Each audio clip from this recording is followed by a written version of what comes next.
Assalamualaikum warahmatullahi wabarakatuh. Waalaikumsalam warahmatullahi wabarakatuh. Selamat siang teman-teman semua. Alhamdulillah. Sehat semua? Alhamdulillah. Masih semangat? Semangat. Masya Allah. Terima kasih telah hadir hari ini. Baiklah, saya akan memulai. Yang terhormat Kepala Sekolah TK Negeri Pembina Kecamatan Misarpu, yang saya hormati rekan-rekan guru yang sempat hadir pada hari ini. Syukur alhamdulillah kita panjatkan kehadiran Allah Subhanahu wa taala karena pada hari ini kita masih diberi kesempatan untuk bersama-sama mengikuti destinasi yang saya akan bawakan tentang menyebarkan pemahaman dan pengalaman budaya positif. Tidak lupa pula kita kirimkan sholawat dan salam terhadap kepada junjungan kita Rasulullah Sallallahu Alaihi Wasallam. Allahumma shalli ala sayyidina Muhammad sebagai suri tauladan untuk kita semua. Sebelum saya mulai, saya akan perkenalkan diri. Nama saya Rizkiana, CGP Angkatan, calon guru penggerak Angkatan 10 Kabupaten Bantaeng dari TK Negeri Pembina. Baiklah, sebelum saya mulai tentang materi menyebarkan pemahaman dan pengalaman budaya positif, alangkah baiknya kalau kita sama-sama dulu melakukan ice breaking. Ice breakingnya akan dipimpin oleh Ibu Andi Awe. Saya persilakan. Assalamualaikum warahmatullahi wabarakatuh. Teman-teman, supaya lebih seru barangkali kita berdiri.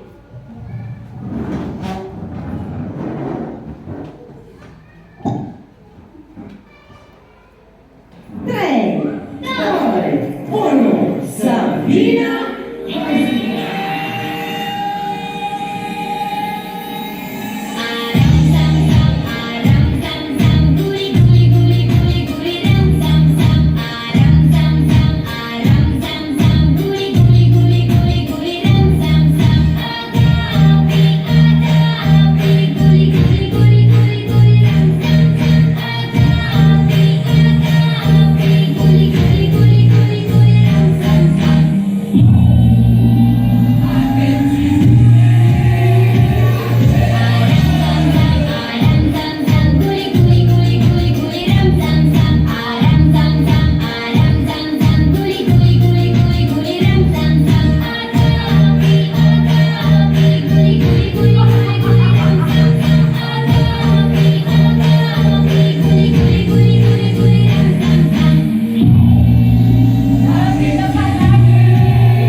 Masya Allah, itu dia ice breaking yang sudah dibawakan dengan Ibu Andi Awi. Masya Allah, semoga itu memberikan semangat baru dan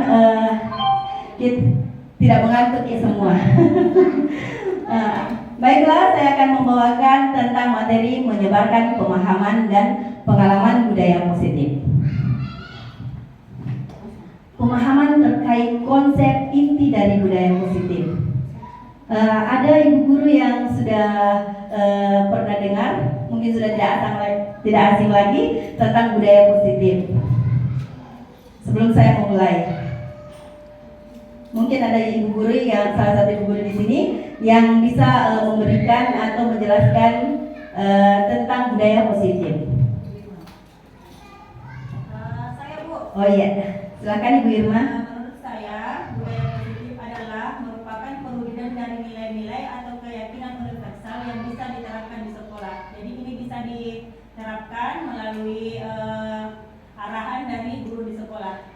Oh iya. budaya-budaya yang baik. Terima kasih. Terima kasih Bu Irma sudah memberikan sedikit pemahaman tentang budaya positif.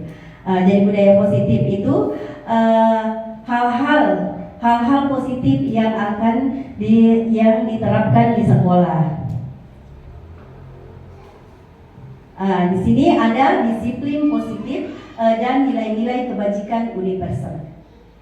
Makna disiplin. Disiplin yang dimaksud adalah disiplin diri yang memiliki motivasi internal. Pemikiran Ki Hajar ini sejalan dengan pandangan Dian Boosten, arti dari kata disiplin berasal dari bahasa Latin. Jadi kata disiplin mungkin waktu kita sekolah dan setelah kita menjadi guru sudah tidak asing lagi dengan kata disiplin. Disiplin mulai dari disiplin diri, tidak terlambat ke sekolah, misalnya itu. Ada lagi hal-hal positif tentang kata disiplin yang ibu guru semua ketahui. Ya, Bu Anti. Baik, terima kasih atas kesempatan yang diberikan kepada saya. Kata disiplin, ketika kita mendengar disiplin tentunya sudah terkait dengan hal yang positif. Nah, ada hal-hal yang positif yang harus kita lakukan khususnya sebagai tenaga pendidik. Ya, jadi disiplin itu harusnya kita terapkan dulu untuk diri sendiri, lalu kita terapkan kepada anak kita, termasuk dalam sistem kehadiran, disiplin waktu, disiplin kehadiran juga, bagaimana juga menerapkan disiplin itu kepada anak kita. Iya, jadi seperti itu. Dalam masyarakat mungkin juga ada seperti itu. Misalnya kalau kita ada pertemuan, ya tentunya kita harus juga disiplin waktu. Ya, jadi jangan hanya menggunakan yang seperti kita istilahnya jam karet. Kalau undangannya misalnya jam 8.30, ya kita hadirnya jam 9. Jadi bagaimana bisa menerapkan disiplin kalau kita hadirnya jam 9? Berarti kalau untuk disiplinnya, kalau bisa ya, untuk menanamkan disiplin secara dini, mengajarkan kepada anak-anak khususnya diri sendiri, ya kita hadirnya jam 8. Ya, sambil menunggu waktu. Seperti itu kalau kita terapkan di masyarakat. Barangkali seperti itu, Bu. Terima kasih atas kesempatan yang diberikan kepada saya. Ya, terima kasih Bu Anti atas pemahaman disiplin yang sudah diutarakan tadi. Masya Allah itu budaya disiplin ya, seperti disiplin waktu misalnya ya begitu. Tentunya sebagai guru kita harus menerapkan dulu pada diri kita sendiri, lalu menerapkan ke anak didik. Misalnya disiplin waktu itu tentang kehadiran kita. Kita harus hadir lebih awal dari anak didik kita. Ya, begitupun pada penanaman ke masyarakat atau lingkungan sekitar kita. Oh iya, Masya Allah. Terima kasih Bu Anti. Disiplin positif dan nilai-nilai kebajikan universal. Nilai kebajikan. Nilai kebajikan adalah sifat-sifat positif manusia yang merupakan tujuan mulia yang ingin dicapai setiap individu. Seperti yang kita utarakan tadi, bahwasanya nilai-nilai kebajikan atau sifat positif itu tertanam pada diri kita sendiri dulu, baru kita terapkan ke anak didik. Terkait dengan nilai-nilai kebajikan pada diri kita sendiri, misalnya seperti yang Ibu Anti bilang tadi, disiplin waktu, dan juga ada beberapa disiplin yang lainnya. Teori motivasi, hukuman, penghargaan, dan restitusi. Ada 3 motivasi perilaku manusia. Yang pertama, untuk menghindari ketidaknyamanan atau hukuman.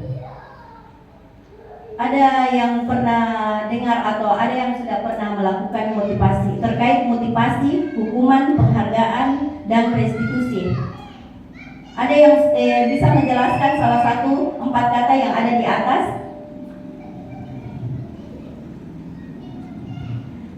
Atau saya lanjut saja? Oh iya, 3 motivasi perilaku. Terkait dengan motivasi, hukuman, atau penghargaan dan restitusi. Motivasi di sini terkait dengan motivasi Contohnya itu misalnya kita memotivasi anak untuk bisa belajar.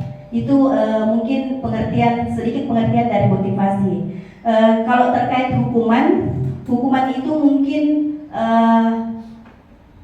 konsekuensi yang dilakukan oleh anak didik yang melakukan kesalahan. Itu mungkin sedikit arti kata dari hukuman. Kalau di penghargaan itu bisa berupa hadiah, reward, atau hadiah yang dijanjikan ke anak didik. Dan restitusi itu yaitu penanaman restitusi atau motivasi restitusi itu dilakukan untuk menggali kesalahan anak-anak untuk bisa berkolaborasi mencari jalan keluar tentang permasalahan anak yang dialami anak. Ada 3 motivasi perilaku manusia. Yang pertama, untuk menghindari ketidaknyamanan atau hukuman. Seperti yang saya jelaskan tadi, sedikit pengertian dari hukuman. Misalnya karena kita mengajar di TK, hukuman itu sebenarnya tidak bisa.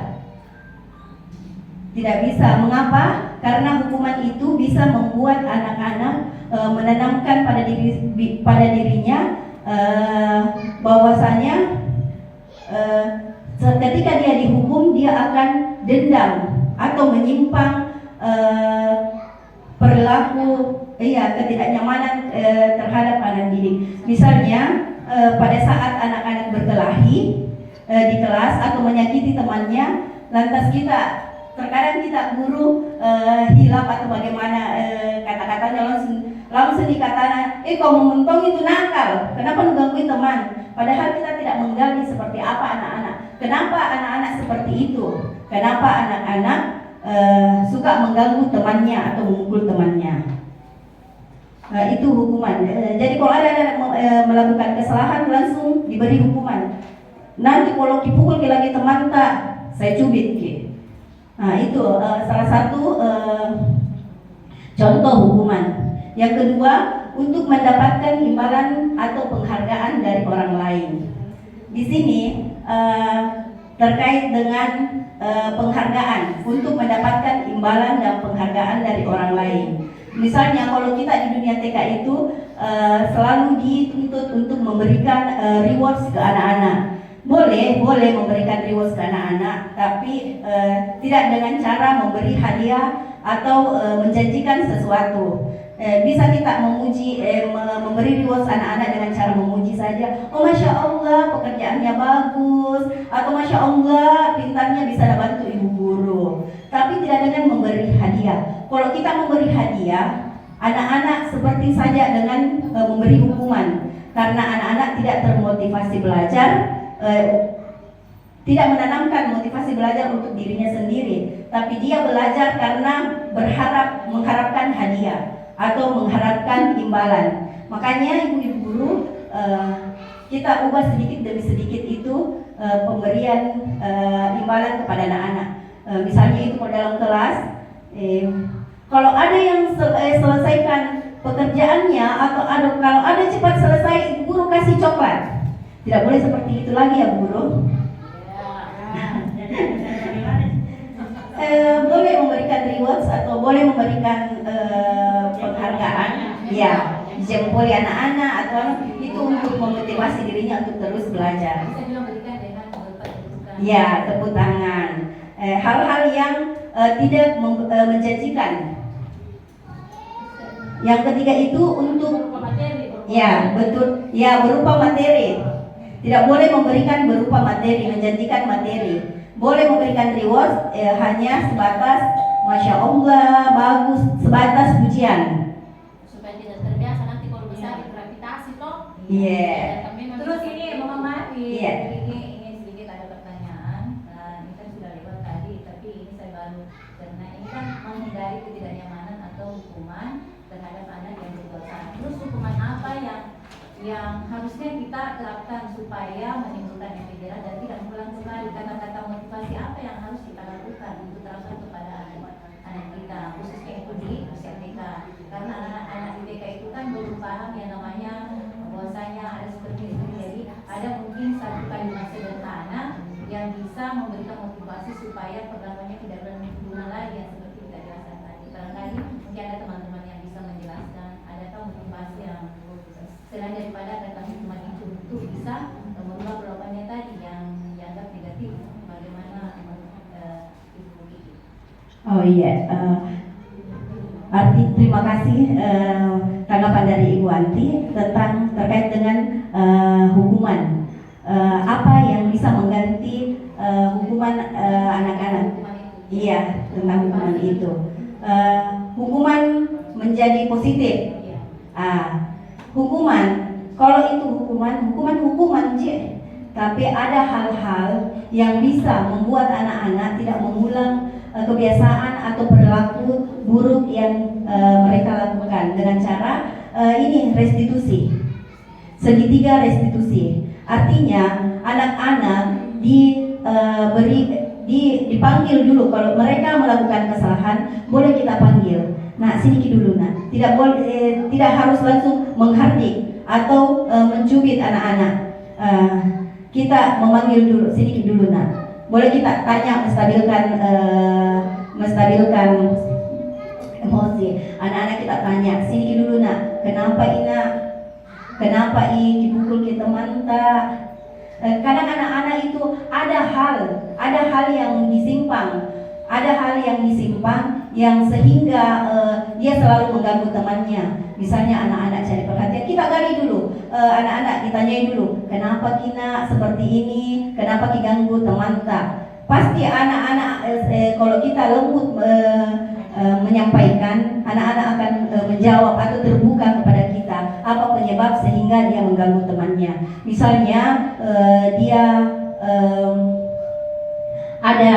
ada masalah di rumah atau anak-anak itu butuh perhatian sehingga pada saat dia mengganggu temannya mungkin itu yang menarik perhatian ibu gurunya bahwasanya biar Kak perhatikan ibu guruku, biar Kak tanya.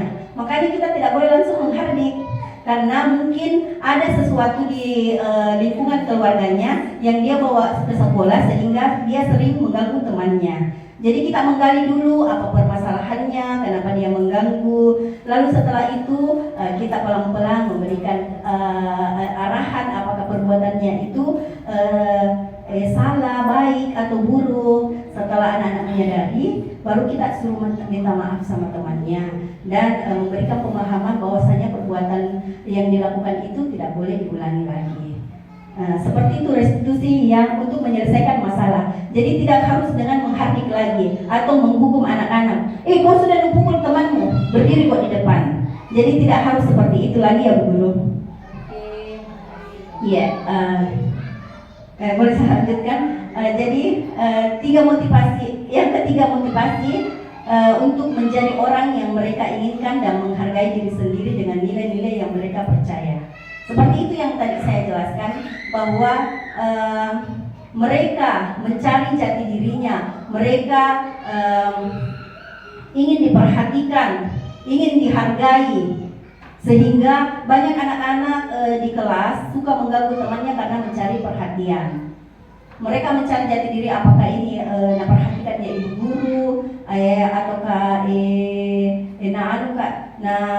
tambah hukum ja ibu guru. Itu anak-anak kalau berbuat salah tambah dihukum, dia akan tambah menjadi-jadi karena dia belum menemukan bahwasanya kesalahan yang saya buat ini atau perbuatan yang saya buat itu buruk, tidak bagus.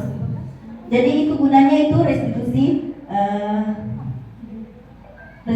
Segitiga restitusi, penyelesaian masalah. Teori motivasi, hukuman, penghargaan, dan restitusi. Hukuman, konsekuensi, dan restitusi.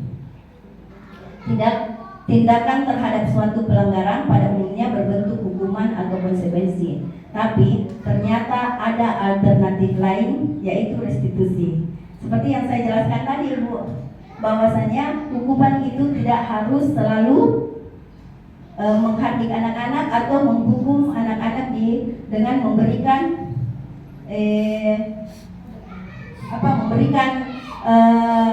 konsekuensi atas kesalahannya, misalnya menghukum anak-anak tidak harus dengan disuruh berdiri, disuruh lari, atau disuruh buang sampah. Biasakan kita dia pergi kau buang sampah karena membuat kesalahan.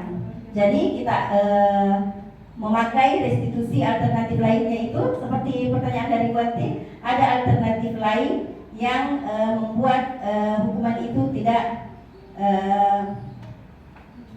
harus selalu hukuman, yaitu restitusi. Restitusi merupakan proses kolaboratif yang mengajarkan murid untuk mencari solusi untuk masalah mereka dan membantu murid berpikir tentang orang seperti apa yang mereka inginkan dan bagaimana mereka harus memperlakukan orang lain. Seperti itu tadi, Bu. Jadi ditanya mengapa dia sering ganggu temannya, mengapa dia berbuat seperti itu, dia tidak belum tahu membedakan yang mana hal buruk, yang mana hal baik. Restitusi itu adalah merupakan merupakan salah satu proses, proses untuk mendapatkan solusi. Mendapatkan solusi. Proses untuk bisa supaya adanya solusi dari permasalahan tadi, misalnya begitu. Barangkali benar begitu. Iya. Jadi seperti ini, kalau dilihat dari materinya itu, ini kan tentang teori motivasi, hukuman dan penghargaan. Jadi antara motivasi itu kan kayak dorongan supaya anak bisa berbuat lebih baik lagi. Kemudian hukuman itu kan memberi efek jerah kepada anak-anak. Terus penghargaan yang sudah disampaikan oleh Ibu Kiki, misalnya dalam bentuk reward atau misalnya dengan tepuk tangan, dan kadang juga kita memberi hadiah berupa permen atau gula-gula. Kemudian dari tadi saya juga berpikir apa itu restitusi. Nah, ternyata restitusi ini adalah alternatif dari permasalahan. Misalnya kita memberi hukuman dan memberi hukuman dan konsekuensinya. Ternyata dari kita jangan langsung memberi hukuman. Ini anak yang berbuat, tapi kita cari dulu solusinya. Kemudian kita boleh gali dulu sama anak-anak kira-kira kenapa dia berbuat seperti itu. Jadi yang seperti yang disampaikan oleh Bu Kiki, kita jangan langsung menjudge anak-anak, kita minta itu yang salah, barangkali seperti itu. Jadi ternyata pemecahan masalahnya itu restitusinya. Jadi restitusi Saya itu juga berpaham hari ini. Jadi memang luar biasa sebenarnya pemaparan apa yang disampaikan Ibu Reskiana. Karena dari yang tidak paham tentang restitusi itu, kita juga sudah bisa paham. Jadi di mana ini kan harusnya memang dipahami juga, khususnya kita tenaga pendidik di TK ya. Jadi seperti ini namanya restitusi. Restitusi ternyata adalah proses yang harus kita lakukan untuk menyelesaikan masalah. jangan langsung anak-anak, tapi ada proses, kemudian ada pemecahan masalahnya. Itu restitusi namanya. Luar biasa ini materinya. Oke, tepuk tangan. Kita dapat ilmu baru lagi dari CGP. Oke. Jadi nanti kalau ada masalah di sekolah tadi Bu, kita duduk bersama, kita dulu cari diskusi. Itu restitusi antar guru. Restitusi antar guru. Kalau permasalahan orang anak dengan terus orang banyak komplain ya, kita duduk bersama juga, kita ini cari proses itu juga pada restitusi besar. Jadi masyarakat jadi katakan ada restitusi, jadi kalau ada ayo restitusi dulu. Masya Allah ya Bu. Ya seru memang perbincangan. Tidak yakin juga kenapa ada sesuatu yang baru. Alhamdulillahnya itu setelah saya masuk CGP banyak juga hal-hal baru yang saya dapatkan. Jadi sama-sama kita belajar di sini. Saya juga belajar di CGP tentang hal-hal baru seperti restitusi ini. Jadi kolaborasi tentang restitusi itu tidak hanya dilakukan pada anak-anak. Iya, benar sekali kita bilang bisa juga kita lakukan terhadap sesama guru kalau ada permasalahan. Iya, Masya Allah. Iya. Terima kasih atas hal-hal baru yang sangat bermanfaat. Ya, alhamdulillah. Dan juga dia ini ya coba-coba seperti itu. Iya. Nah, sekarang di sini ada keyakinan kelas. Keyakinan kelas yaitu tahapan menciptakan program kebajikan. Yang pertama itu, lihat daftar kebajikan yang telah disusun bersama. Yang kedua, tentukan nilai-nilai kebajikan yang ingin menjadikan perhatian utama di sekolah Anda. Curah pendapat dalam kelompok. Yang ketiga, sempurnakan beberapa daftar nilai-nilai kebajikan yang utama. Bahas kembali dalam kelompok utama. Di sini tentang keyakinan kelas. Keyakinan kelas. Cek. Tentang keyakinan kelas ada dari ibu-ibu yang lain sudah membuat keyakinan kelas atau tahapan menciptakan program kebajikan. Artinya keyakinan kelas dan aturan kelas itu berbeda ya Bu? Beda juga barangkali kesepakatan kelas atau sama? Kesepakatan kelas. Kalau kesepakatan kelas itu dan keyakinan sudah hampir-hampir sudah sama, tapi ada konotasi yang berbeda. Beda kalau aturan kelas. Ada yang bisa menjelaskan apa itu aturan kelas, apa itu keyakinan kelas? Bisa membedakan antara arti-arti kecil saja. Keyakinan kelas, Aturan kelas dan keyakinan kelas. Jadi perbedaannya di sini. Iya. Kalau menurut pemahaman saya, aturan kelas itu berarti aturan yang harus dibuat di guru yang harus dipatuhi oleh anak didiknya. Ini aturan. Tapi keyakinan itu barangkali suatu kesepakatan yang harus disepakati. Itu merupakan keyakinan kelas menurut pemahaman saya. Tidak tahu lah kalau teman-teman. Jadi bedanya di sini ada aturan, ada keyakinan. Aturan berarti guru yang membuat aturan dan anak didiknya harus mengikuti aturan itu, mematuhi aturan itu. Keyakinan itu merupakan satu keputusan yang sudah disepakati bersama. Jadi pada kesepakatan kelas barangkali seperti itu.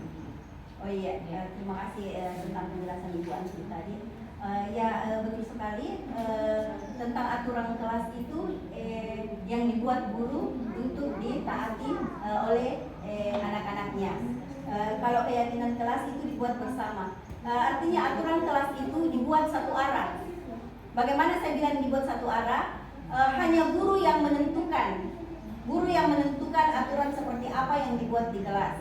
Anak-anak tinggal mentaati. Jadi tidak sepakat. Artinya hanya satu arah. Hanya yang membuat itu guru tanpa disepakati anak-anak. Beda dengan keyakinan kelas atau kesepakatan kelas. Keyakinan kelas itu dibuat bersama-sama. Jadi kita tanya anak-anak tak bilang apa saja yang tidak bisa dan yang bisa dilakukan dan tidak bisa dilakukan. Jadi kita duduk bersama menentukan keyakinan kelas. Ya, kenapa?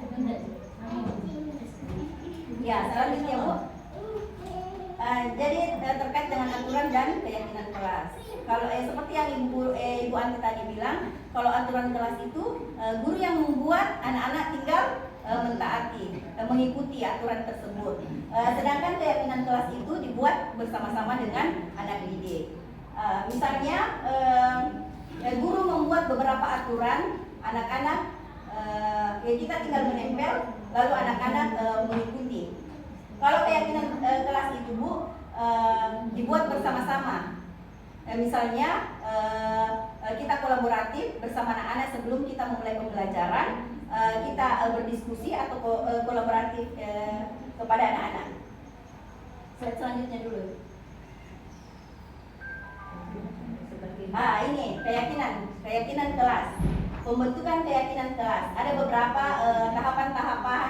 tahapan pembentukan keyakinan kelas. Yang pertama itu keyakinan kelas bersifat lebih abstrak daripada peraturan yang lebih rinci dan konkret.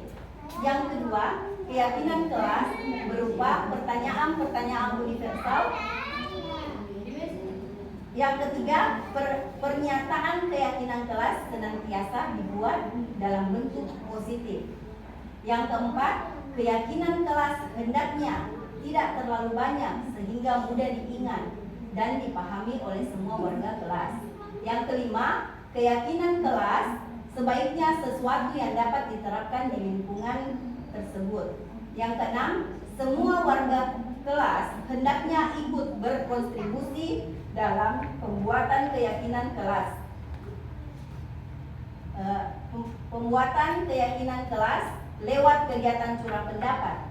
Yang ketujuh, bersedia meninjau kembali keyakinan kelas dari waktu ke waktu. Jadi, yang pertama itu keyakinan kelas bersifat lebih abstrak daripada peraturan yang lebih rinci dan konkret. Seperti yang tadi Ibu Anti paparkan, menerangkan bahwa kalau aturan kelas itu guru yang membuat, jadi secara konkret, secara lebih rinci, tanpa memberi kesempatan kepada anak didik untuk mendiskusikannya. Yang kedua itu keyakinan kelas berupa pernyataan-pernyataan universal. Keyakinan kelas itu jadi sifatnya itu lebih positif. Artinya kenapa lebih positif? Kita sama-sama berkolaborasi kepada anak-anak untuk menanyakan keyakinan kelas seperti apa. Misalnya kita di TK, contoh kecilnya itu kita memberi aturan kepada anak-anak, ini tidak boleh keluar kelas pada saat belajar. Itu terlalu dominan kepada anak-anak, terlalu mengatur. Tapi kalau kita melemparkan atau berkolaborasi kepada anak-anak tentang pembentukan keyakinan kelas, misalnya anak-anak pada saat kita belajar boleh tidak keluar kelas. Tapi anak-anak sadar sendiri bahwasanya, oh tidak boleh Bu Guru, kenapa nak? Oh bisa mengganggu teman-teman di kelas lain misalnya. Anak-anak boleh tidak diganggu temannya pada saat belajar, atau boleh tidak dipukul temannya? Oh tidak boleh, kenapa? Karena temannya itu akan marah, memukul kembali, memicu perkelahian atau semacamnya seperti itu. Jadi pembentukan keyakinan kelas itu seperti itu, Bu. Jadi kita berkolaborasi dengan anak-anak lalu menentukan.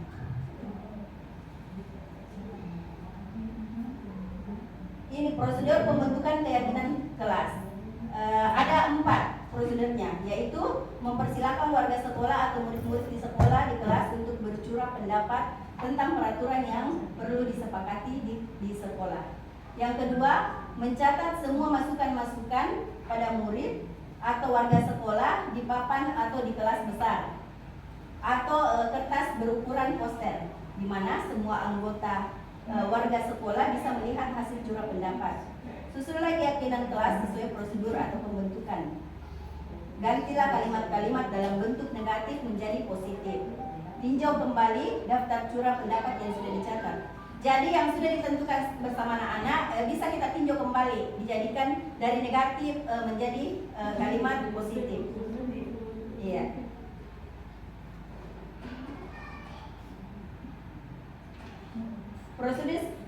Prosedur pembentukan keyakinan kelas atau sekolah. Yang pertama, tinjau ulang keyakinan sekolah atau kelas secara bersama-sama. Yang kedua, setelah keyakinan kelas selesai dibuat, maka semua warga kelas dipersilakan meninjau ulang dan menyetujui dengan menandatangani keyakinan kelas tersebut. Ketiga, keyakinan sekolah selanjutnya bisa dilekatkan di dinding. Jadi bisa kita buat seperti poster, baru ditempel di kelas masing-masing terkait dengan keyakinan kelas yang sudah disepakati. Keyakinan kelas, kegiatan-kegiatan pendalaman keyakinan kelas. Yang pertama, kegiatan tampak seperti, tidak tampak seperti, disebut penggunaan tabel T dan tabel Y. Kegiatan tugas saya, tugas kamu, tugas guru atau tugas murid. Jadi kegiatan tampak dan tidak tampak itu seperti keyakinan kelas yang kita buat. Kalau keyakinan kelas ibu-ibu yang ada yang bisa jelaskan yang mana itu tidak tampak dan yang mana itu tampak? Seperti apa itu keyakinan kelas yang tampak dan keyakinan kelas yang tidak tampak? Barangkali seperti ini Bu Vicky, kalau keyakinan kelas yang tampak itu sudah ada kesepakatan yang tercatat pada poster seperti yang disampaikan tadi, atau pada kertas yang ditempel di dalam kelas itu keyakinan yang tampak, karena ada nampak jelas bahwa ini ada kesepakatan yang sudah tertulis yang harus kita sepakati bersama dan jalannya bersama. Tapi kalau keyakinan tidak tampak bisa saja di sela-sela kegiatan ada tambahan-tambahan kesepakatan yang kita sepakati bersama. Misalnya pada proses pembelajaran sudah berlangsung. Tapi di luar dari keyakinan kelas itu yang sudah tercatat, ada beberapa yang harus kita sepakati dulu, tapi tidak termasuk pada catatan keyakinan kelas yang sudah terpasang pada poster tersebut. Barangkali seperti itu keyakinan yang tidak tampak. Jadi ada bahasa-bahasa yang disepakati pada saat proses pembelajaran sudah berjalan. Barangkali seperti itu sesuai pemahaman saya. Iya. Iya. Ada sedikit tentang penjelasan yang disampaikan tentang Ibu Wanti tentang yang tampak dan tidak tampak. Iya, betul sekali Bu. Kegiatan yang tampak yang sudah yang bisa dilihat dan yang tidak tampak keyakinan. Kalau keyakinan kelas sudah ditentukan Ibu, ada pembentukan perbedaan antara keyakinan kelas yang tampak dan keyakinan kelas yang tidak tampak. Bukan yang sudah yang belum disepakati. Misalnya kalau keyakinan kelas yang tampak itu seperti membuang sampah pada tempatnya. Ya. Jadi anak-anak itu membuang sampah pada tempatnya. Jadi tampak. Sedangkan keyakinan kelas yang tidak tampak itu misalnya atau contohnya itu menghargai atau menghormati ibu guru atau berkata jujur. Ada hal-hal positif yang sudah disepakati tentang keyakinan kelas yang tampak dan tidak tampak. Seperti yang tidak tampak itu maksudnya kayak perilaku. Iya, perilaku. Sikap yang nyata yang langsung. Yang nampak itu yang sudah tulis tapi harus dihargai. Yang keputusan yang sudah yang nampak barangkali seperti ini, yang nampak itu keputusan yang sudah disepakati itu harus dihargai bahwasanya tidak bisa keluar dari jalur itu keyakinan barangkali seperti itu. Karena kan ini kan sudah yang tampak. Yang tampak seperti tadi yang kita katakan bahwasanya bagaimana menghormati guru, menghormati teman. Berarti keputusan teman dan keputusan guru kan masuk pada keyakinan kelas yang sudah disepakati. Berarti perlakuannya di situ nampak. Nampak karena harus disepakati untuk menghargai keputusan tadi yang sudah dilaksanakan. Barangkali seperti itu tadi. Tidak sih, barangkali. Kalau menurut saya ya maksudnya itu kegiatan yang tampak itu yang terlihat, yang dilihat, yang dilihat pada tempat. misalnya anak-anak melihat sampah, kemudian kan sudah disepakati kalau lihat sampah buang. Nah itu kan pada saat anak-anak mengambil sampah itu kan nampak, berarti oh ini keyakinan atau kegiatan yang nampak. Sementara kan kalau misalnya kita berkata atau berbicara yang lembut itu memang nampak, tapi kan artinya dari perilaku barangkali begitu Iya, dari perilaku. Kalau yang tidak nampak meskipun misalnya berperilaku jujur, meskipun dia tidak mengatakan iya jujur aja saya Ibu Guru, tapi sikapnya yang mengatakan dia jujur, dia berkata jujur ataupun tidak mengambil barangnya, itu dia bersikap jujur, itu yang keyakinan kelas yang tidak nampak. Artinya dia aktivitas yang dilakukan itu aktivitas. Kalau yang kita kan membahas keyakinan kelas, berarti perlakuan ada di ruangan itu, di kelas itu. Kalau kembali kepada kejujuran kan kita membahas secara individual. Perilaku. Di sini kan moralnya anak-anak ceritanya. Sesuai dengan judul di atas ini kan kegiatan-kegiatan pendalaman keyakinan kelas, nampak dan tidak nampak. Ya berarti ada hal-hal yang harus disepakati, yang harus dihormati juga tentang kesepakatannya terkait dengan perlakuan per individu itu tadi yang disampaikan Bunda, bahwasanya perlakuan misalnya jujur tidak jujurnya ya seperti itu barangkali. Jadi Oke, selesai. Kebutuhan dasar manusia dan dunia berkualitas. 5 kebutuhan dasar manusia, yaitu 1. Bertahan hidup, 2. Dicintai dan diterima, 3. Kebebasan, 4. Kesenangan, 5. Kekuatan. Artinya bertahan hidup itu Bu, anak-anak dalam kelas atau seperti itu Bu, anak-anak bertahan hidup. Dia bertahan hidup itu bukan dalam konotasi itu bertahan hidup misalnya tidak makan, tidak minum, tapi kita berbicara tentang kebutuhan dasar manusia di dalam sekolah. Misalnya bertahan hidup itu artinya dia akan melawan pada saat diganggu ataupun dia mencari perhatian gurunya dengan cara menghamburkan mainan. Itu kebutuhan untuk bertahan hidup. artinya butuh diperhatikan. Yang kedua itu dicintai dan diterima. Seperti itu Bu. Kalau dia mengganggu temannya, apakah dia akan melihat pada diri atau mengetes, meskipun anak-anak itu bukan orang dewasa, tapi dia ceritanya perasaannya, apakah kalau berbuat begini Kak, nama mereka ibu atau berbuat begini Kak, terima ji teman-temanku. Jadi dia dicintai dan diterima. Yang ketiga itu kebebasan seperti contohnya misalnya itu kalau kebebasan tentang anak-anak itu dia mau bebas meskipun pada saat jam-jam pelajaran dia mau keluar masuk seenaknya, itu tentang kebebasan anak-anak. Jadi dia berperilaku seolah-olah tidak ada yang tidak melarang, tidak ada yang melarang. Kesenangan, di sini kesenangan itu anak-anak berbuat sesuai dengan apa yang dia inginkan, apa yang dia senangi. Misalnya juga di dalam kelas, ketika diberi pembelajaran ini, tapi bukan yang dia senangi, dia memilih itu, harusnya kita sebagai guru tidak melarang, tapi artinya mendampingi. Bahwasanya boleh main ini nak setelah ini, tapi kita kerjakan dulu pembelajaran yang diberikan itu. Yang kelima kekuatan. Kekuatan itu power anak-anak. Tentang kekuatan itu anak-anak mungkin fisiknya anak-anak seperti itu Bu. Kebutuhan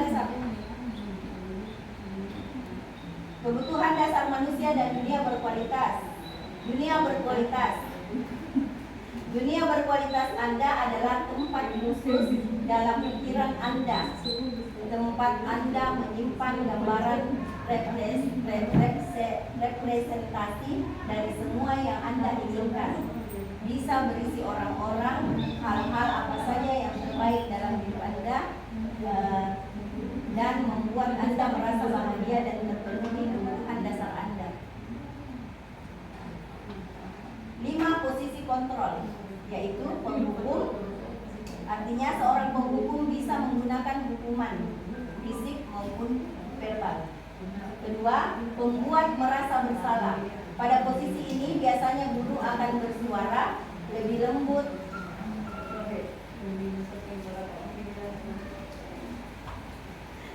Pembuat merasa bersalah. Pada posisi ini biasanya guru akan bersuara lebih lembut. Pembuat rasa bersalah akan menggunakan keheningan yang membuat orang lain merasa tidak nyaman, bersalah, dan rendah diri. Yang ketiga, teman. Guru pada posisi ini tidak akan menyakiti murid, namun akan tetap berupaya mengontrol murid melalui persuasi. Posisi teman pada guru bisa negatif atau positif. Positif di sini berupa hubungan baik yang terjalin antara guru dan murid. Kelima, pemantau. Pemantau berarti mengawasi. Pada saat kita mengawasi, kita bertanggung jawab atas perilaku orang-orang yang kita awasi. Posisi pemantau berdasarkan pada peraturan dan konsekuensi. Manajer. Yang kelima, manajer.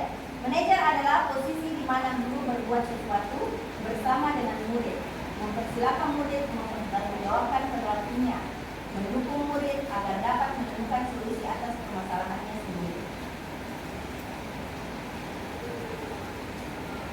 Segitiga restitusi. Sisi 1, menstabilkan identitas. Bagian dasar dari segitiga bertujuan untuk mengubah identitas anak dari orang yang gagal karena melakukan kesalahan menjadi orang yang sukses. Anak yang melanggar peraturan karena sedang mencari perhatian adalah anak yang sedang mengalami kegagalan. Dia mencoba untuk memenuhi kebutuhan dasarnya namun ada benturan. Kalau kita mengkritik dia, maka kita akan tetap membuatnya dalam posisi gagal. Kalau kita ingin dia menjadi reflektif, maka kita harus meyakinkan si anak. Ada beberapa tadi yang saya jelaskan. termasuk ini penjelasannya. Sisi kedua, validasi tindakan yang salah. Setiap tindakan kita dilakukan dengan suatu tujuan, yaitu memenuhi kebutuhan dasar.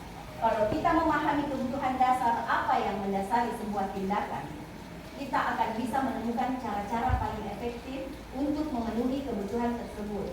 Pada tahap ini, seorang guru menunjukkan kepada peserta didik bahwa bila memahami tindakan dari peserta didik yang salah, karena guru memposisikan diri dari sudut pandang peserta didik. Yang ketiga, menanyakan keyakinan. Teori kontrol menyatakan bahwa kita pada dasarnya termotivasi secara internal. Ketika identitas sukses telah tercapai, langkah pertama dan tingkah laku yang salah telah divalidasi. Langkah kedua, maka anak akan siap untuk dihubungkan dengan nilai-nilai yang dia percaya dan berpindah menjadi orang yang dia inginkan. Seperti tadi, Bu, yang sudah saya jelaskan, ketika anak-anak melakukan kesalahan atau mengganggu temannya, ini segitiga restitusi ini bisa menyelesaikan alternatif, bisa menyelesaikan masalah tanpa memberi hukuman. Perubahan apa yang terjadi pada cara berpikir dalam menciptakan budaya positif di kelas maupun sekolah setelah mempelajari modul ini? Kira-kira apa yang bisa kita petik? Ibu-ibu yang tadi, yang sebelumnya saya jelaskan, bahwasanya perbedaan tentang hukuman dan penyelesaian masalah dengan restitusi, dengan segitiga restitusi.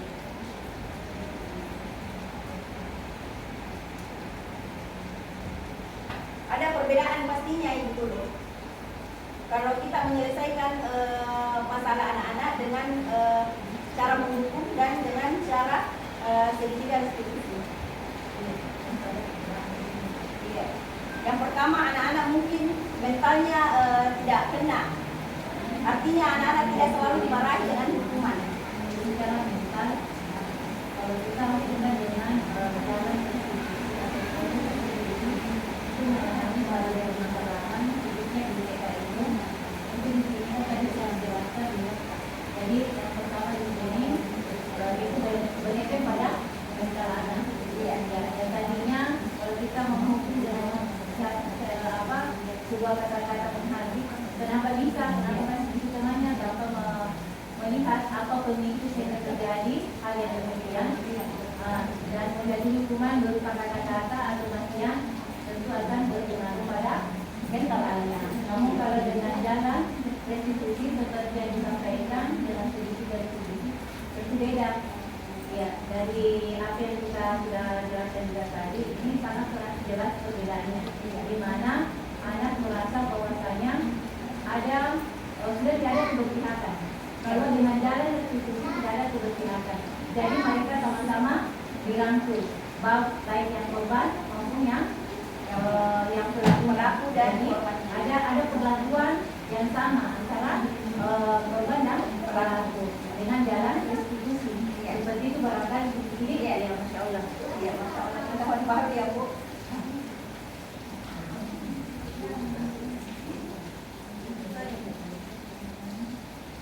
Ya, itu tadi perubahan paradigma yang diungkapkan sama Iwan. Perubahan paradigma yang paling terasa adalah pada posisi kontrol. Karena peran sebagai guru BK adalah membantu, maka posisi kontrol yang selama ini kita gunakan adalah posisi kontrol teman.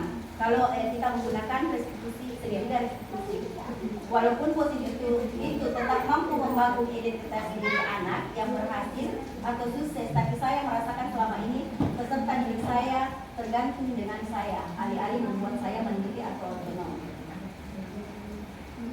Sehingga ketika dalam situasi yang tidak melibatkan saya secara langsung, peserta didik sangat kesulitan beradaptasi atau melaluinya. Dan ternyata kekurangan posisi ini juga pada motivasi yang dibangun, yaitu masih dalam kategori motivasi ekstrinsik, yang tentu saja harapan dan tujuan menuntun peserta didik adalah untuk mencapai motivasi intrinsik. Pengalaman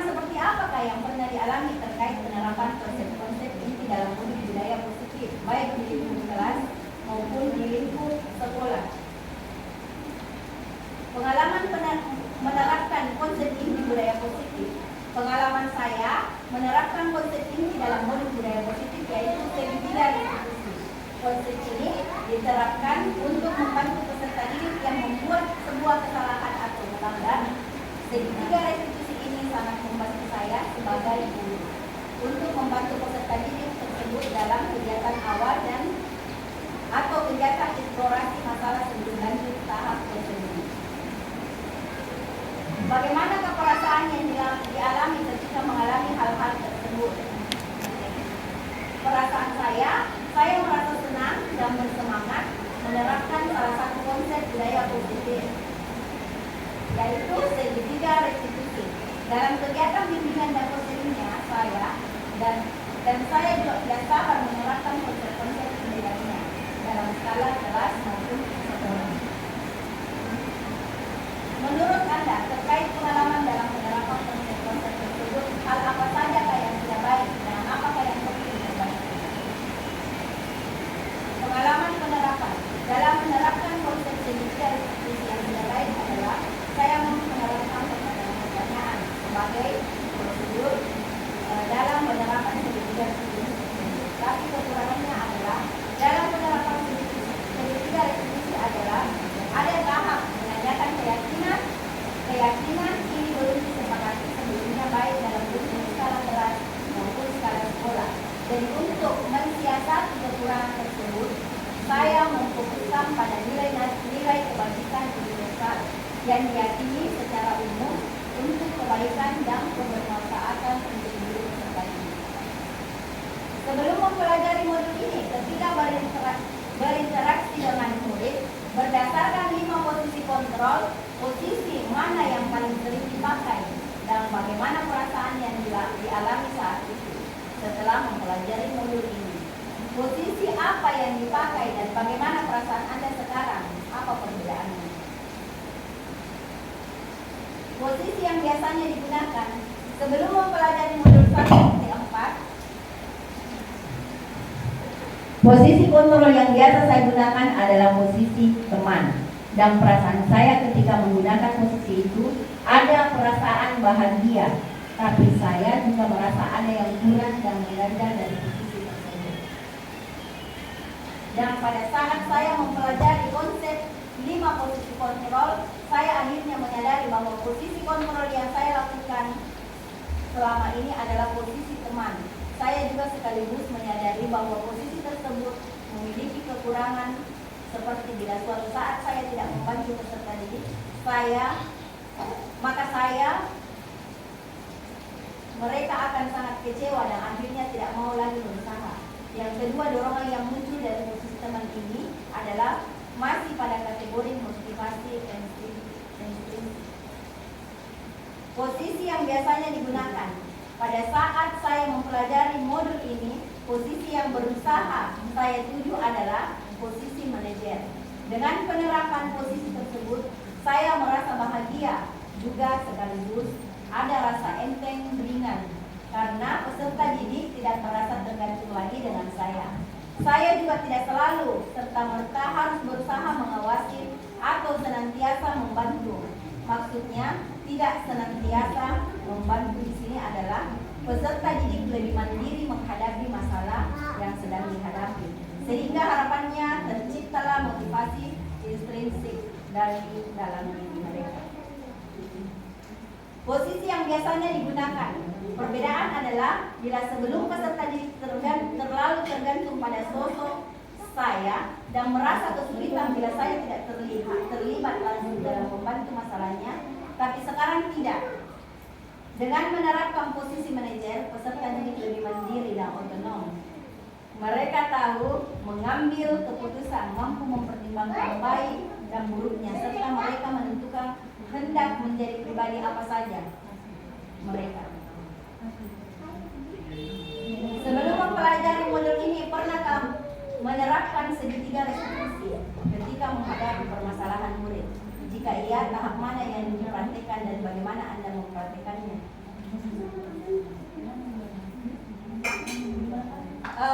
Kita berbincang-bincang sedikit, Ibu Guru. Ada pengalaman penerapan restitusi yang mungkin Ibu Guru belum mengetahui, tapi ketika sudah tahu apa itu segitiga restitusi, mungkin itu saya pernah merasakan. Yang mana itu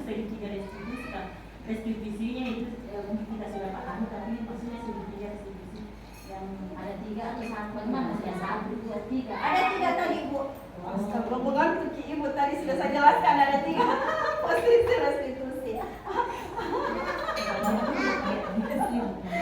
Bisa saya memberikan sedikit pengalaman Ibu Kiki terkait dengan restitusi? Boleh. Nanti sebentar dijelaskan berapa 3 posisi restitusi Ibu Asna ya. Silakan. Iya. Silakan Ibu Asna. Baik, terima kasih atas kesempatan yang tadinya diberikan kepada saya. Setelah menyimak dari beberapa penjelasan dan pemaparan terkait dengan segitiga restitusi, sedikit ada tambahan ilmu juga alhamdulillah. Namun ketika melihat dari beberapa pemaparan dan penjelasan, sebenarnya restitusi itu sudah dilaksanakan juga, tapi mungkin belum memahami bahwasanya apa yang kita sudah lakukan di sekolah itu ketika ada permasalahan itu belum mengetahui bahwasanya oh ini namanya restitusi, padahal kita sudah melakukan dari beberapa rangkaian permasalahan dengan pemaparan yang disampaikan oleh Ibu Nuri tadi terkait dengan materinya ini. Ini kan permasalahan seperti perkelahian, membuli, mengganggu teman, itu biasa terjadi di dunia TK. Dan disinilah keahlian kita sebagai guru PAUD, guru TK bagaimana mengatasi permasalahan ini tanpa mencap atau memberikan hukuman yang bisa berefek secara mental kepada anak didik kita. Nah, ini salah satu ternyata bahwa apa yang kita sudah lakukan selama ini dengan memberikan solusi, saling memberikan maaf antara temannya, mencari solusi mencari penyebab kenapa bisa mengganggu temannya, salah satunya mungkin mencari perhatian dari guru karena kurangnya perhatian, dengan melakukan hal-hal yang seperti itu sehingga gurunya bisa tertarik perhatiannya. Ini dengan kasih menangis temannya, dia bisa dapat teguran dari guru, disebut namanya, mungkin salah satu bentuk itu mencari perhatian. Tapi ternyata permasalahan-permasalahan itu kita sudah laksanakan dengan langkah-langkah restitusinya. Namun istilah itu baru kami temukan di tempat ini dengan adanya penjelasan bahwasanya seperti ini namanya restitusi, dan baru teringat bahwasanya kami sudah melakukan di sekolah. Bahkan mungkin teman-teman yang khususnya guru TK yang ada di sini itu sudah melakukan semuanya. Namun baru kali ini baru bisa menempatkan bahwasanya ini namanya restitusi. Jadi terima kasih banyak juga untuk beberapa penyampaian dan pemaparannya dan terkait istilah baru restitusi, karena saya masih selalu salah sebut restitusi. Jadi harus diperjelas restitusi, jangan sampai bilang restu juga. Jadi terima kasih Bu Kiki atas menyampaikan juga ilmunya permasalahan masalah hari ini, dan insya Allah ini juga menjadi salah satu acuan bagaimana kami nanti bisa melakukan lebih penanganan di sekolah terkait dengan segitiga restitusi. Jadi seperti yang disampaikan Ibu Hasna, dia masih belum terlalu apa itu segitiganya, 1, 2, 3. Jadi barangkali bisa dijelaskan kembali supaya lebih jelas dan langkah-langkahnya restitusi. Kalau secara keseluruhan kan sudah ditahu bahwasanya proses penanganan masalah barangkali seperti itu. Terima kasih Bu Anti tentang pemaparan atau pemahaman yang mungkin sudah pernah dilakukan di sekolah tapi belum tahu permasalahan yang dihadapi anak-anak itu adalah segitiga restitusi. Menyelesaikan masalah anak-anak itu belum tahu. Jadi terkadang kita guru bisa saja sebagai penghukum, bisa saja kita melakukan segitiga restitusi. Yang namanya kita seorang guru hanya manusia biasa, terkadang emosi itu naik turun. Kalau mungkin kita terlalu banyak permasalahan atau bagaimana, namanya kita manusia biasa, cara menyelesaikan ke anak-anak juga terkadang berbeda-beda. Tanpa kita sadari, terkadang kita tidak tahu bahwasanya menghukum anak-anak itu bisa membuat mental anak didik kita jatuh. Dan alternatif untuk berkomunikasi atau menyelesaikan masalah anak-anak itu adalah dengan penyelesaian segitiga restitusi. Pertanyaan Ibu Hasna tadi, apa itu segitiga restitusi? Padahal sudah dijelaskan, tapi mungkin sangat asing Ibu Guru tentang segitiga. Kenapa dikatakan segitiga restitusi? karena ada tiga pemahaman tentang segitiga restitusi. Ini dia.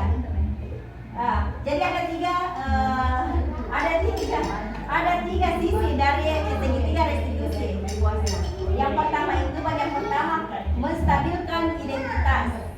Jadi kita menanyai dulu anak-anak, dipanggil secara pelan, kita bicara dengan lembut. Kenapa Ina bisa berbuat begitu? Kenapa tadi? Misalnya dia memukul temannya. Kenapa dipukul Ina anaknya tadi? Yang pertama itu penyelesaian pertama itu yang dikatakan dia. Jadi kita tanya-tanya dulu gali, kenapa seperti itu? Kenapa mereka melakukan itu? Sisi kedua, validasi tindakan yang salah.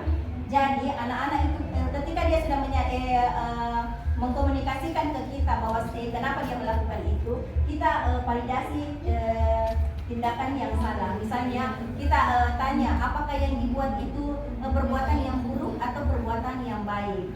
Jadi kita validasi kesalahannya, kita menyadarkan apa yang dilakukannya itu baik atau buruk. Yang ketiga, sisi ketiga, kenapa dikatakan tiga restitusi? Yang ketiga ini menanyakan keyakinannya. Kenapa ditanyakan keyakinannya? Karena langkah pertama itu tingkah laku yang salah divalidasi.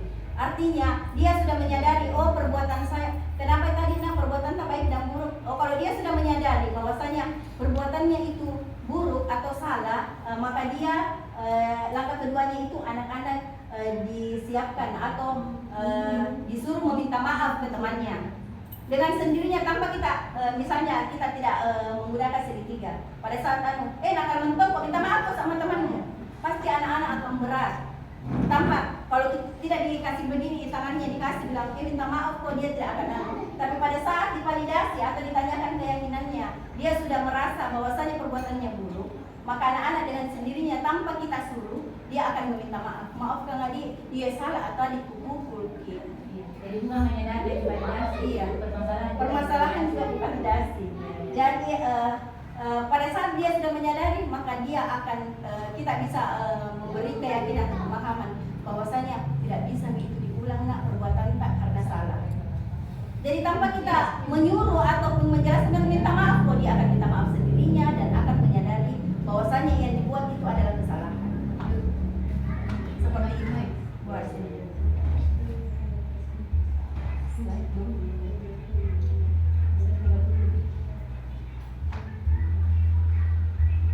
Nah, dalam pengalaman penerapan segitiga restitusi yang dialami Ibu Anti tadi, tentunya kita menyadari bahwa alasan dibalik kejadian yang melibatkan peserta didik dalam sebuah masalah, baik yang melibatkannya langsung maupun tidak langsung, tapi tentu saja cara yang menerapkan tahapan ini tidak sebaik prosedur yang sebaiknya, yang sebenarnya, karena saya tidak melakukan penguatan melalui pertanyaan dan pernyataan lanjutan agar peserta didik merasa dipahami kondisinya dengan melakukan sebuah tindakan walaupun pada akhirnya tindakan tersebut tidak tepat.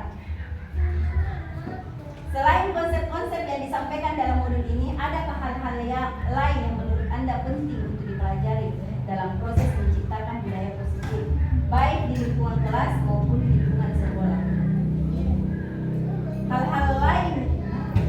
Hal lain untuk menerapkan budaya positif, yaitu menurut saya hal lain yang perlu dipelajari dalam proses menciptakan budaya positif di lingkungan sekolah adalah membangun komunikasi yang intens dengan orang tua melalui komite sekolah. Karena dengan tersampaikannya penerapan budaya positif di sekolah, harapannya budaya positif juga mampu dilanjutkan oleh orang tua di rumah, sehingga peserta didik tidak bingung dan bimbang bila budaya di sekolah yang berbeda dengan mereka peroleh di rumah. Jadi kita bisa komunikasikan juga di parenting, ibu-ibu. Jadi kalau kita sudah paham tentang segitiga restitusi, seperti yang dikatakan di awal tadi, bukan hanya berkolaborasi dengan anak-anak, tapi kita juga berkolaborasi dengan orang dewasa. Sehingga apa yang kita tanamkan di sekolah tidak buyar lagi pada saat anak-anak menerima perlakuan dari orang tua, karena kita sudah mengkomunikasikan di parenting bahwasanya kalau berbuat salah anak tak Jangan langsung hukum. Dikasih pemahaman seperti ini. Ya, terima kasih. Baiklah, demikian materi yang saya bawakan tadi tentang terkait dengan restitusi atau pemahaman budaya positif.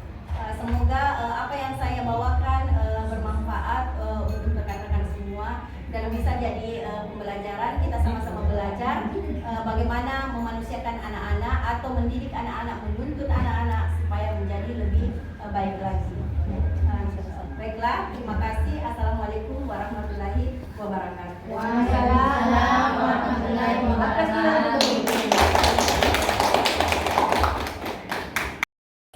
Selamat pagi anak-anak. Selamat pagi, Bu Guru. Masya Allah. Sehat semua? Sehat. Coba beri salam. Assalamualaikum warahmatullahi wabarakatuh. Waalaikumsalam warahmatullahi wabarakatuh. Ayo, hello. Hello, hello, apa kabar? Baik, baik. Kita semua begitu. Selamat pagi semua, apa kabarnya? Baik. Selamat pagi semua, apa kabarnya? Baik. Selamat pagi semua. Selamat pagi semua. Selamat pagi semua, apa kabarnya? Baik. Selamat pagi Alif, apa kabarnya? Baik. Selamat pagi Naya, apa kabarnya? Baik. Selamat pagi Aksa, apa kabarnya? Baik. Selamat pagi Abi, apa kabarnya? Baik. Selamat pagi Naya, apa kabarnya? Baik. Selamat pagi Naira, apa kabarnya? Baik. Selamat pagi Yudi, apa kabarnya? Baik. Selamat pagi semua. Selamat pagi semua. Selamat pagi semua, apa kabarnya? Baik. Jadi kabarnya semua hari ini? Baik. Masya Allah, Alhamdulillah. Sama-sama dulu kita ucapkan kalimat thayyiban. Alhamdulillah. Jadi kita senantiasa memuji Allah Subhanahu wa Ta'ala yang menciptakan kita. Oke. Iya, yang menciptakan kita. Masya Allah. Iya. Nah ya, kenapa tidak mau dia duduk anak soleh? Seperti orang tua caranya dulu. Seperti orang Salat. sholat. Caranya duduk. Padahal kalau di dalam kelas Harus duduk orang soleh. soleh, masya Allah. Sekarang ibu guru akan membahas itu, membahas tentang keyakinan kelas atau aturan kelas yang dibuat bersama. Ada yang tahu apa itu aturan kelas? Nggak tahu, nah? Oke, ibu guru akan menjelaskan apa itu aturan kelas atau keyakinan kelas. Aturan kelas dan keyakinan kelas hampir sama, nah.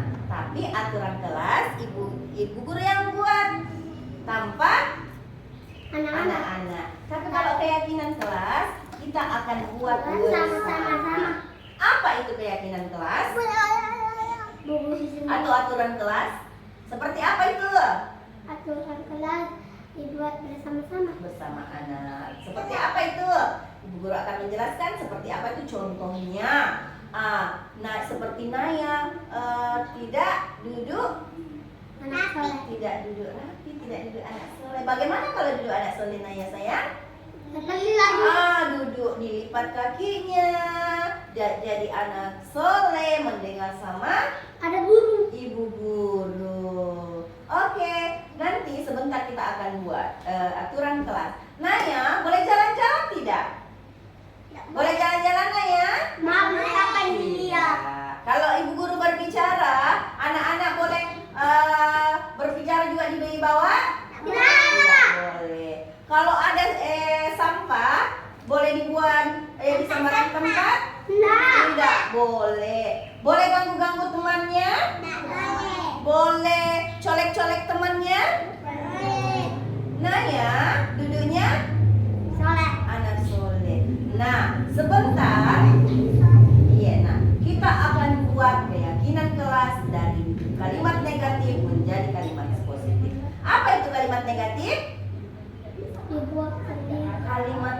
tertib itu, nah itu yang dibilang tidak boleh buang sampah di sembarang tempat. Itu adalah keyakinan kelas tapi atau aturan kelas, tapi kalimat yang negatif karena ada tidak bolehnya. Jangan manjat-manjat, jangan keluar kelas, itu juga kalimat negatif. Bagaimana cara kita mengubah menjadi kalimat positif? Nah, kita akan mengubah ini kalimat negatifnya menjadi kalimat yang positif. Bagaimana caranya? Nah sekarang kita akan mengubah kalimat negatifnya. Kalau kalimat negatifnya jangan buang sampah sembarangan. Kalimat positifnya apa? Membuang sampah di tempat sampah pada tempatnya. Kalau kalimat negatifnya jangan jalan-jalan di dalam kelas Naya. Apa kalimat positifnya? Duduk anak soleh. Bagaimana duduk anak soleh Naya Pintar? Masa Masya pintar, Allah, Mus? pintar. Sudah ada berapa nih? Sudah berapa nih? Keyakinan di kelas yang ibu guru sebutkan? 2. Sekarang yang ketiga apa lagi? Jangan ganggu-ganggu temannya, tidak colek-colek temannya. Apa kalimat positifnya? Saling menyayangi. Kalau apa yang salah harus minta maaf. Kalau ada yang salah, minta maaf. Minta maaf bila berbuat salah. Tidak lagi dibilangin kalau ada yang berbuat salah, minta maaf. Jadi kalimat positifnya itu meminta maaf jika berbuat salah. Apalagi aturan kelas yang harus kita taati anak-anak? Kita buat bersama. Aturan kelas kita buat bersama. Iya. Apalagi nak? Boleh menghamburkan mainan? Tidak boleh. Jadi kalimat negatifnya itu tidak boleh menghamburkan mainan. Apa kalimat positifnya? Tidak boleh Menyimpan apa Naya? mainan di tempat mainan. Menyimpan apa Naya? Naya lihat ibu guru saya. Mainan di tempat mainan. Menyimpan mainan setelah bermain. Oke nak? Sudah? Sekarang ibu guru mau catat. Ada berapa nih tadi nak? Sudah berapa tadi keyakinan kelas yang kita? 4. Kita buat keyakinan kelas berapa? 5. Berarti tinggal 1. Apa keyakinan kelas yang mau anak-anak taati? Apa ya? Hadir tepat waktu. Apa kalimat negatifnya? Tidak boleh. Apa Yudi? Tidak boleh terlambat. Tapi kalimat positifnya itu hadir tepat waktu. Hadir tepat waktu. Sekarang ibu guru, anak-anak yang menyebutkan, ibu guru yang Catat. Ibu guru yang catat. Baru sebentar kita yang tempel. Ada berapa anak-anak di dalam kelas ini? 1, 2, 3, 4, 5, 6, 7. Kita hitung kembali lagi. 1, 1, 2, 3, 4, 5, 6, 7. Ada 7. Nah ya, sudah bilang tadi aturan kelas itu tidak boleh apa nak? Ganggu temannya. Saling menyayangi. Bagaimana kalau saling menyayangi? Boleh dikasih begini temannya? Tidak boleh. Bagaimana tadi kalau tidak duduk anak soleh? Apa kalimat positifnya? Duduk anak soleh. Masya Allah sudah bisa mentaati aturannya. Jempol untuk Naya sudah pintar. Duduk anak soleh. Karena Naya yang bilang tadi duduk anak soleh. Bagaimana kalau duduk anak soleh? Dilipat tangannya, dilipat kakinya. Masya Allah. Sudah pintar semua. Sudah pintar-pintar semua anak-anakku. Naya apa nih? Warna apa ini Naya? Kuning atau yellow. Ini warna apa? Pink atau bahasa Indonesianya merah jambu. Iya. Hijau. Ini siapa yang tahu ini warna apa? Pink. Hijau. Bahasa Inggrisnya hijau apa? Green. Oke, duduk anak soleh di sana Saya saya. bilang green. Green. Kalau ini? Yellow, kuning. Duduk anak soleh lagi kembali. Oke. Guru akan tulis berapa? 5 keyakinan Kelas. kita sepakati berapa? 7 atau 5? 5. Boleh 7, boleh 5. Karena kita berapa di dalam kelas ini? Ada 7. Coba mulai menghitung. Kalau Yudi menyebutkan angka 1, baru lanjut sama Naira. 2 kita. Nah ini apa sama kita punya? Begini 1, 2, 3 begitu. Dirawat. Harus dirawat karpetnya. Jadi tidak boleh iya. Duduk tangannya semua di depan Pak. Nah, ayo. Naira, 1. 1, 2, 3,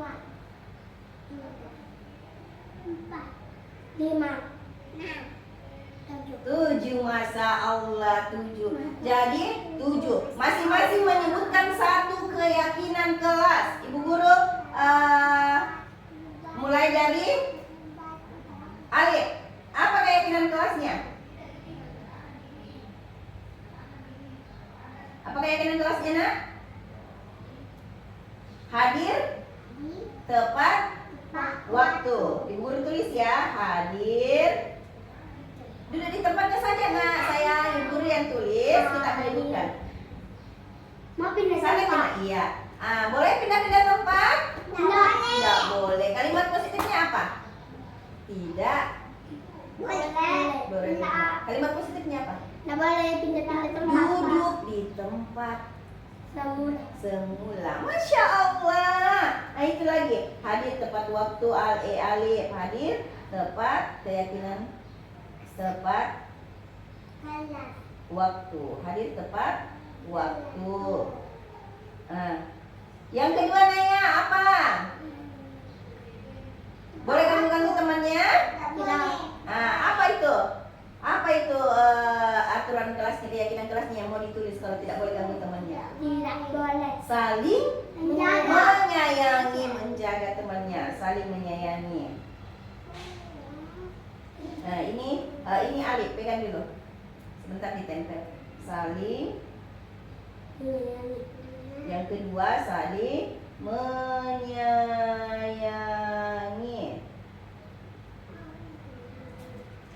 Ini Naya. Yang ketiga apa Aksa? Keyakinan kelas. Boleh buang sampah di tempat di tempat sembarangan? Nggak boleh. Tidak boleh. Apa kalimat positifnya yang mau ditulis? Harus Membuang sampah di tempat sampah. Iya, membuang sampah di tempat sampah. Jangan kok begitu, terus lagi.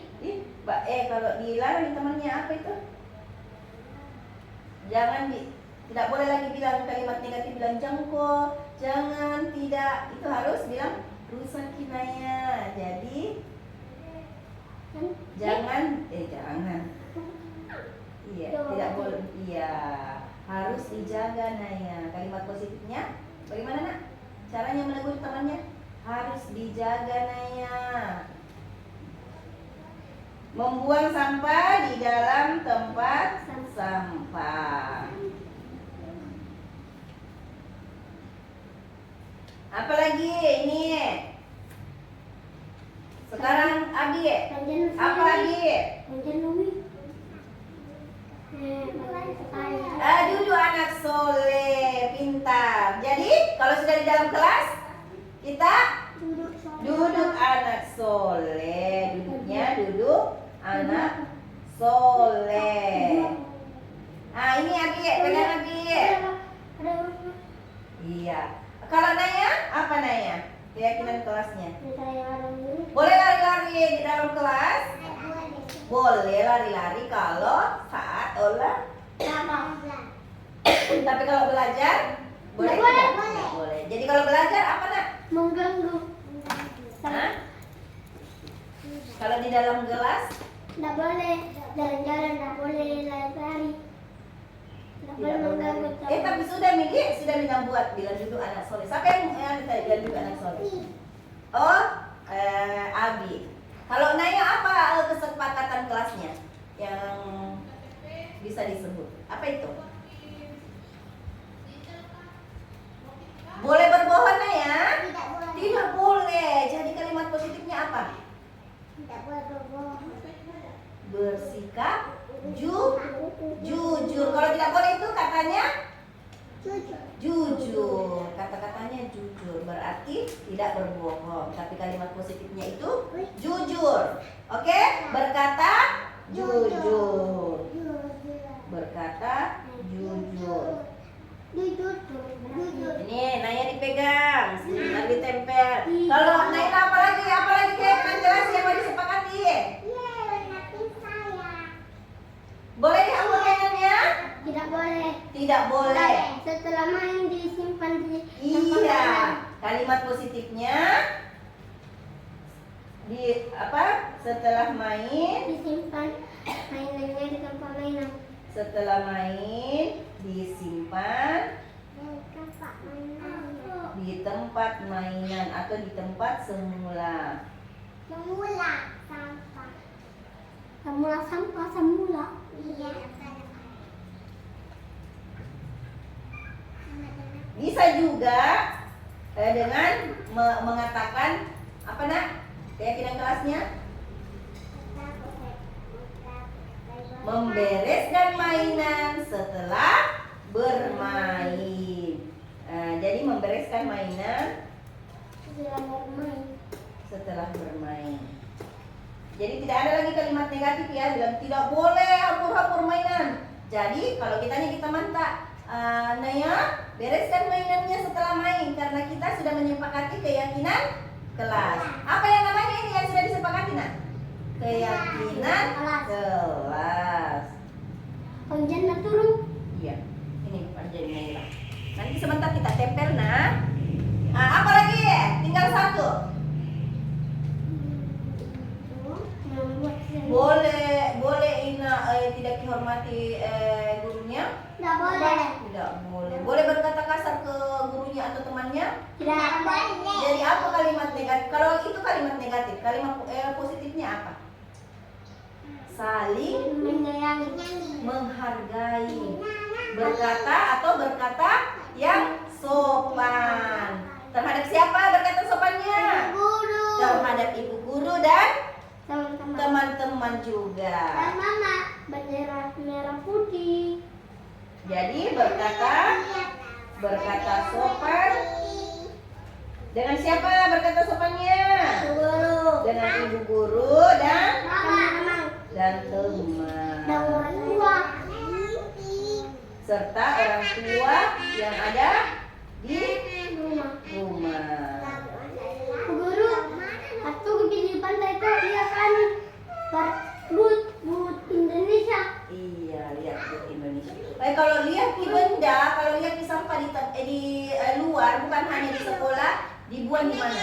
Tempat sampah. Dibuang, diambil, baru dibuang di tempat sampah. Jadi keyakinan kelas itu tidak hanya diterapkan di sekolah. Kalau pergi juga keluar, lihat di sampah, nak dibuang di tempat sampah. Karena kita sudah terbiasa membuang sampah pada tempatnya. Sekarang kita akan menempel. Tempel di sini di papan tulisnya. Mulai satu-satu nak. Ada lagi itu satu tambahannya. Kalau begitu tidak boleh berebutan. Itu kalimat negatifnya. Kalau kalimat positifnya antri. Apa? Antri. Menunggu giliran. Antri atau antri. Jadi Bu Guru tambahkan lagi satu ya. Boleh? Boleh. Saya mau satu.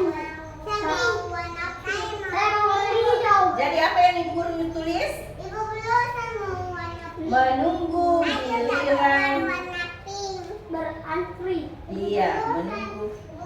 Iya, nah.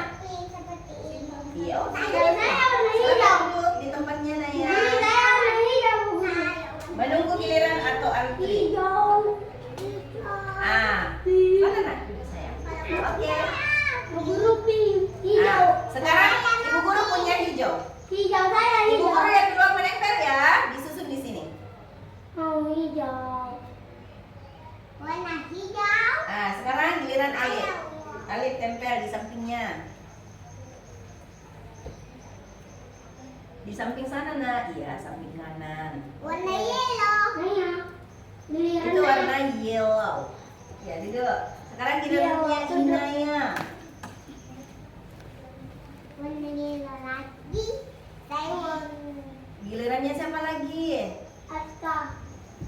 Saya warna merah. Gilirannya? Iya. Tapi saya terlalu Iya. video saya Iya, dari iya. video Iya, ini. iya. Ya, dari Aksa.